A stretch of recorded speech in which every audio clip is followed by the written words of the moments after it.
Dan kalau boleh saya katakan, sebenarnya seusai Presiden Jokowi berpidato itu mestinya ada inisiatif dari warga negara untuk melaporkan dia di kantor polisi.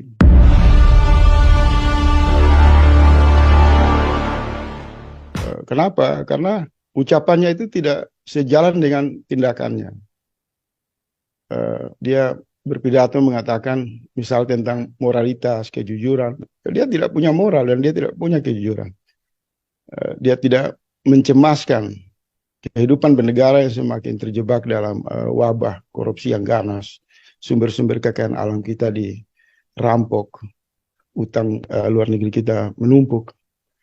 Mestinya saya berharap dan saya berdoa ada kaum intelektual aktivis datang ke kantor polisi terdekat melaporkan Jokowi dan menyerahkan semua pidato untuk diuji di kantor polisi. Apa benar ucapan dia itu sesuai dengan realita bernegara?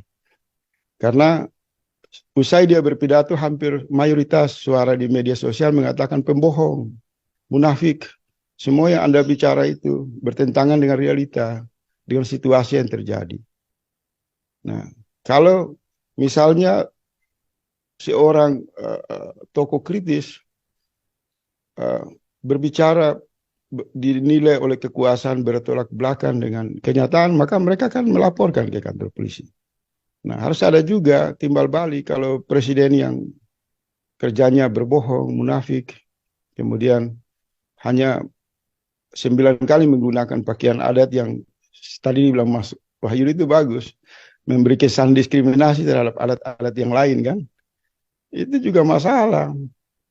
Jadi saya kira semua koreksi, kritik tajam dari para kaum intelektual. Saya berharap ada kreasi politik untuk melaporkan Presiden Jokowi ke kantor polisi, mengadukan dia.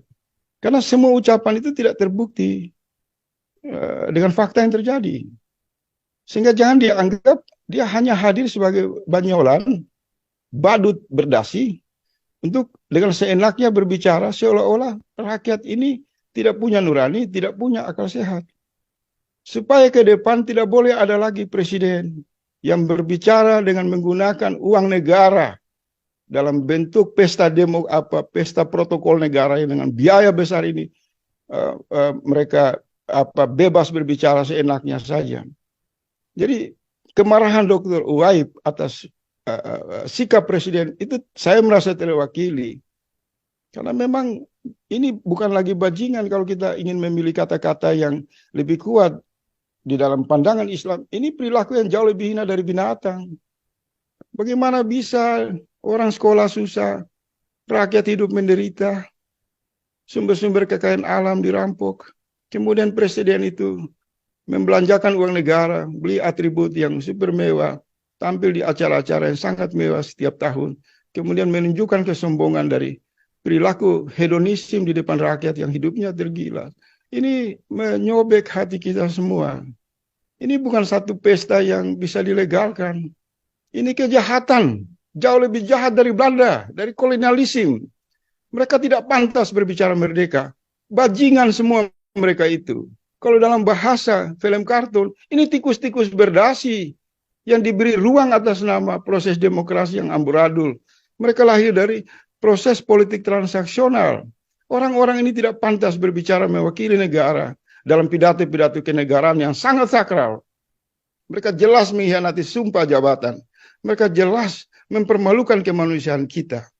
Jadi di 9 tahun Jokowi tampil untuk menegaskan ini semakin bangkrut negara ini. Semakin mundur kita bernegara.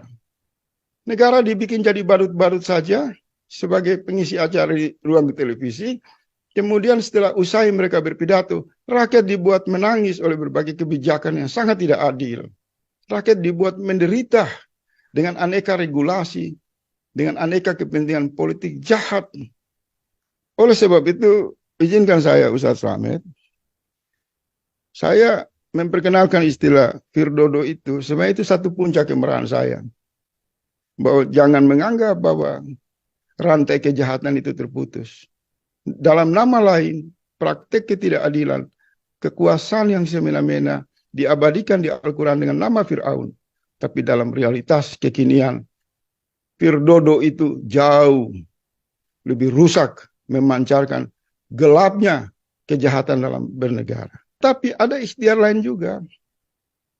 Ikhtiar lain ini kan belakangan ini saya mengamati suara yang mendesak pemakzulan Jokowi, mundurkan Jokowi, itu semakin kuat juga. Hanya saja konsolidasi ini belum efektif, belum menemukan satu akselerasi atau gerakan politik yang membangkitkan semua kekuatan yang tersedia. Nah, ini menjadi tanggung jawab kita. Kalau kita fokus pada dua pendekatan itu, maka sebenarnya kita tidak perlu lagi mengoreksi bobroknya kekuasaan Jokowi. Tapi kita masuk ke satu tindakan yang konkret untuk memang ini harus semua diakhiri. Artinya kalau ada kecemasan dari Prof. Daniel dan seluruh orang di Republik ini, bahwa Jokowi akan melanjutkan misi 3 periode dengan menciptakan seluruh kekacauan ini, maka pendekatan gerakan pemakzulan itu adalah solusinya. Tapi kalau pertempuran antara gerakan perubahan dan kelompok status quo memasuki ruang demokrasi pemilu, maka saya berharap semua elemen yang sadar atas nama warga negara yang sudah jenuh dengan situasi ini, mari kita gunakan hak kita untuk kita menghukum mereka di TPS. Bahwa bukan saja mengakhiri, saya setuju bahwa suara-suara yang mengatakan, tunggu Jokowi, kamu turun dari kekuasaan, kamu harus mempertanggungjawabkan semua yang kamu lakukan di jalur hukum. Saya kira itu sesuatu yang serius. Supaya memberi pelajaran dari pukulan balik kemarahan rakyat terhadap kekuasaan yang semena-mena. Jangan sampai kekuasaan ini lolos begitu saja, kemudian berganti kekuasaan, Jokowi dianggap hanya meninggalkan pertunjukan-pertunjukan bobrok itu tanpa pertanggungjawaban hukum. Yaitu memang negara ini dikuasai oleh Firdodo. Apa itu Firdodo? Perilaku munafik, perilaku dusta, perilaku pembohong yang lebih jahat dari Fir'aun. Karena Fir'aun mungkin hanya menguasai sekian ribu orang, tapi Firdodo ini menguasai 270 juta orang.